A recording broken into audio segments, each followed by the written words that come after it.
My YouTube channel, मैं हूं AK Kashyap और आज के इस टॉपिक में हम लोग हिंदी व्याकरण से रिलेटेड सर्वनाम का एक लेसन देखेंगे जिसमें 12 ऑब्जेक्टिव क्वेश्चन यहां पे हम लोग करेंगे। और ये 12 ऑब्जेक्टिव क्वेश्चन आपके सर्वनाम के लिए ही नहीं, आपके जो बिहार शिक्षक बहाली में भाषा का पेपर है, भाषा में जो हिंदी व्याकरण से और हिंदी लिटरेचर से जो प्रश्न आएंगे उसमें आपको 1 से 2 नंबर जो भी सर्वनाम से पूछा जाएगा उसके लिए ये लेसन आपके लिए सफिशियंट है। साथ ही एक और मैं आपको इन्फॉर्मेशन दे देता हूं कि इसी यूट्यूब चैनल पे प्लेलिस्ट में आप जाइए और बिहार सरकार के द्वारा जो भी बुक पब्लिश किया गया है क्लास 3 से लेकर क्लास 10 तक हमने हिंदी लिटरेचर करवा रखा है, जिसमें कोपल, किसलय, गोधुली ये सब जो पाठ्य पुस्तक है आपको मेरे इसी प्लेलिस्ट में मिल जाएंगे। न्यू व्यूअर है तो सब्सक्राइब जरूर कर लीजिएगा, बेल आइकन को दबा दीजिएगा। सर्वनाम के टॉपिक में आज बात करेंगे हम लोग यहाँ पे कि सर्वनाम में कौन कौन से प्रश्न आने की संभावना रहते हैं। तो देखिए यहाँ पे इनमें एक विकारी शब्द है क्रिया विशेषण, समुच्चय बोधक, विस्मयादि बोधक सर्वनाम। पिछले वीडियो में भी हमने बताया था कि विकारी शब्द उन शब्द को कहते हैं जिसमें बदलाव की संभावना होता है, जो अपने स्वरूप को बदल लेता है उसे हम लोग विकारी शब्द कहते हैं।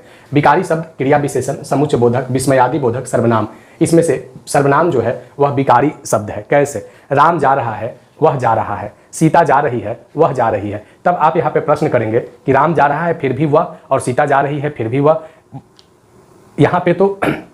यहाँ पे तो लिंग के आधार पे सर्वनाम भी बदलने चाहिए थे, तो लिंग के आधार पर सर्वनाम नहीं बदलते हैं, लिंग के आधार पर सर्वनाम नहीं बदलते हैं। ध्यान रखिएगा कि जो विकारी में पिछले वीडियो में भी करवाए थे और फिर से हम रिपीट कर देते हैं।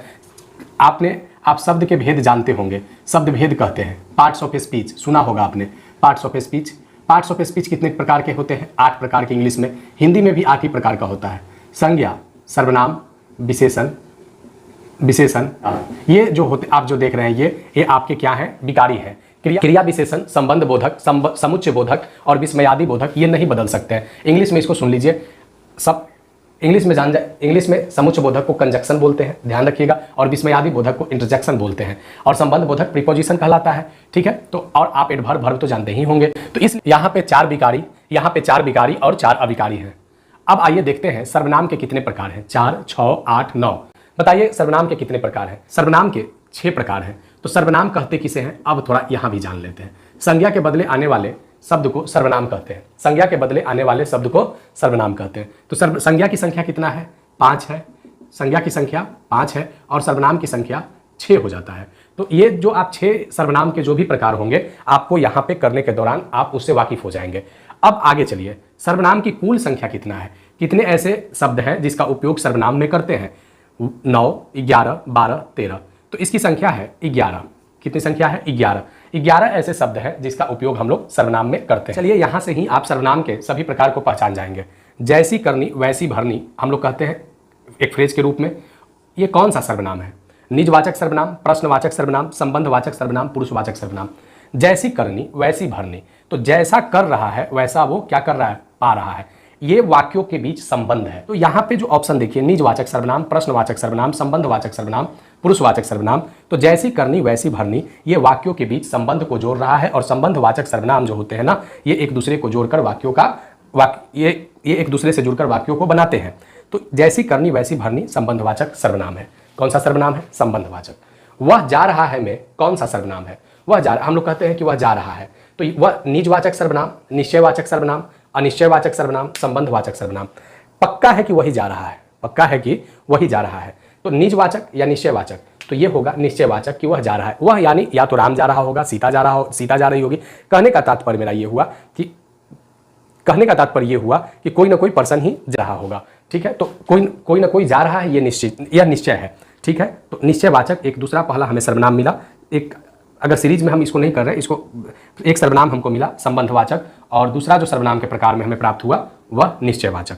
कोई है जो मेरा पीछा कर रहा है, कोई है जो मेरा पीछा कर रहा है, इसमें सर्वनाम है। आप खुद इसको पहचान जाइएगा। जैसे ही हम ऑप्शन देंगे निश्चयवाचक, अनिश्चयवाचक, निजवाचक या संबंधवाचक, तो ये अनिश्चयवाचक सर्वनाम है। कोई है, यहाँ क्लियर नहीं है कि जो मेरा को कौन पीछा कर रहा है, तो ये क्लियर नहीं है, यानी अनिश्चयवाचक।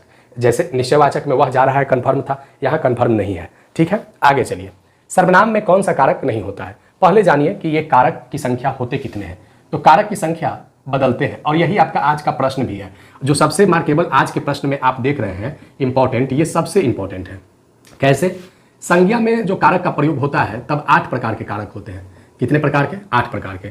लेकिन जब सर्वनाम में हम कारक का प्रयोग करते हैं तो 7 प्रकार के कारक होते हैं। और यही क्वेश्चन अगर पूछना होगा आयोग को तो इससे बढ़िया आयोग को सर्वनाम से रिलेटेड क्वेश्चन नहीं मिलेगा। सर्वनाम में कितने कारक का प्रयोग करते हैं? 7 कारक का, और संज्ञा में 8 कारक। तो 8वां कौन कारक है जो गायब हो गया? कौन कारक है जो सर्वनाम में उपयोग नहीं हुआ? अरे हमने संबोधन कहा, अजी ये संबोधन हुआ, अचानक किसी चीज को संबोधित करना, तो ये जो होता है संबोधन कारक का उपयोग सर्वनाम में नहीं होता है। तो आइए यहां पे जान जाते हैं कि कर्ता कौन कौन होते हैं। कर्ता कर्म, करण, संप्रदान, आपादान, संबंध कारक। कितना हो गया? 1 2 3 4 5 6। अधिकरण, यहां तक ही सर्वनाम में होता है अधिकरण कारक। इसमें संबोधन कारक सर्वनाम में नहीं होता है, और संज्ञा में संबोधन कारक होता है। कारक वाले प्रैक्टिस सेट में इससे रिलेटेड क्वेश्चन को करेंगे। तो आज के इस सिलेबस में आपका जो सबसे इंपॉर्टेंट है कि सर्वनाम में कितने कारक चिन्ह का प्रयोग होते हैं, तो 7। आप सभी हमारे अपने हैं में आप कौन सा सर्वनाम है? निश्चयवाचक, अनिश्चयवाचक, निजवाचक, संबंधवाचक। आप शब्द का जब हम प्रयोग करते हैं, इंग्लिश में अगर आपको प्रयोग करना हो तो यू का प्रयोग करते हैं। यहां पे किसी भी प्रकार का रिलेशन दिखाई नहीं देता है। लेकिन हिंदी के कुछ ऐसे शब्द होते हैं जब आप उसका प्रयोग करेंगे तो अगले को लगेगा कि ये हमें सम्मानजनक शब्द का प्रयोग कर रहा है। अगर हमने कहा कि तुम बिहार शिक्षक बहाली का प्रिपरेशन करो तो ये सुनने में अच्छा नहीं लगेगा। अगर हमने कहा कि आप भी बिहार शिक्षक बहाली का प्रिपरेशन करें तो आपको भी लगेगा कि हमारे लिए सम्मानजनक शब्द का प्रयोग कर रहे हैं। तो आप सभी हमारे अपने हैं में आप जो है ये सर्वनाम जो प्रकार में आएगा ये निजता का बोध करवाता है, जैसे लगता है कि कुछ अपनत्व हो, इस कारण से आपका प्रयोग होता है। तो एक संबंधवाचक, दूसरा निश्चयवाचक, तीसरा मिला अनिश्चयवाचक और चौथा मिला निजवाचक सर्वनाम। ठीक है, अभी 2 सर्वनाम और बचे हुए हैं। तो 2 सर्वनाम में एक यहाँ पे छिपा हुआ है प्रश्नवाचक। कौन है जो मुझे आदेश दे रहा है?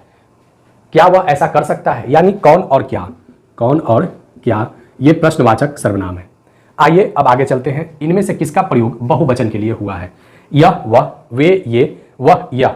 तो यहाँ पे बहुवचन ग्रामर में प्लूरल जानते हैं, जिसमें हम लोग क्या प्रयोग करते हैं? वी का प्रयोग करते हैं, यू का प्रयोग करते हैं और दे का प्रयोग करते हैं इंग्लिश ग्रामर में। यहाँ पे जो यूज होता है वह ऑप्शन नंबर बी, वे और ये के लिए प्रयोग होता है। ठीक है, वे और ये के लिए। तब यहाँ पे प्रश्न आएगा कि बहुवचन के लिए जो प्रयोग हुआ वह किसका प्रयोग हुआ? वे और ये। नेक्स्ट देखिए, इनमें से कौन उत्तम पुरुष है? हिंदी व्याकरण में 3 तरह के हिंदी व्याकरण में 3 पुरुष होते हैं। जैसे इंग्लिश में भी 3 पुरुष होते हैं, first person, second person, third person. तो यहाँ पे फर्स्ट पर्सन को उत्तम पुरुष बोलते हैं। देखिएगा, उत्तम का मतलब यहाँ ये नहीं समझना है कि ये थर्ड पर्सन होगा। उत्तम पुरुष यानी फर्स्ट पर्सन, ये उत्तम पुरुष फर्स्ट पर्सन हुआ। मध्यम पुरुष सेकेंड पर्सन हुआ और अन्य पुरुष यहाँ पे थर्ड पर्सन हुआ। वही चीज़ है, थोड़ा सा यहाँ पे समझना है। उत्तम पुरुष में मैं, तुम, मैं, आप और आप, तो फर्स्ट पर्सन में आई और वी आता है, यहाँ भी मैं और आप आएगा। मध्यम पुरुष में वहाँ यू आता है, यहाँ भी मध्यम पुरुष में तुम आएगा। क्या आएगा? तुम आएगा। ठीक है, यह का जो प्रयोग होता है, किसका? यह का। आगे देखेंगे, आगे मिलेगा हमको। इनमें अन्य पुरुष नहीं है, थर्ड पर्सन नहीं है। वे, ये, वह, यह, तुम। बताइए कितना आसान हो गया। इसको थोड़ा सा इंग्लिश के साथ अगर टैग कर दिए उत्तम पुरुष, मध्यम पुरुष और सेकंड पर्सन और थर्ड पर्सन से, तो बहुत आसान हो गया हिंदी के शब्द को ढूंढना। तो यहाँ पे आप ये क्लियर रखिएगा, उत्तम पुरुष फर्स्ट पर्सन, सेकंड पर्सन मध्यम और थर्ड पर्सन अन्य पुरुष। तो यहाँ पे थर्ड पर्सन में क्या आता है? थर्ड पर्सन में आता है वे, वह, यह और ये। तुम तो सेकंड पर्सन का है, यू तो सेकंड पर्सन में है, तो यहाँ पे तुम नहीं है। सर्वनाम से रिलेटेड हम लोग यहाँ पे देख चुके हैं। इतना ही कीजिए, काफ़ी रहेगा, क्योंकि 1 से 2 नंबर अगर सर्वनाम से पूछता है, परिभाषा से भी पूछ सकता है या इसके, हाँ, तो ये छठा 5वां तो हम लोगों ने खोज लिया। छठा सर्वनाम जो ये हम लोग ने खोजा, ये आपका हमें यहाँ मिल गया पुरुषवाचक सर्वनाम। कौन सा सर्वनाम? पुरुषवाचक सर्वनाम। एक बार हम इसको कर लेते हैं। संबंधवाचक, निश्चयवाचक, अनिश्चयवाचक, प्रश्नवाचक, निजवाचक और पुरुषवाचक। 11 इसकी प्रकार 6, संख्या कुल 11, कारक इसमें 7 का प्रयोग होता है। वीडियो अगर अच्छा लगा है तो सबसे पहले आप शेयर जरूर कर दीजिएगा।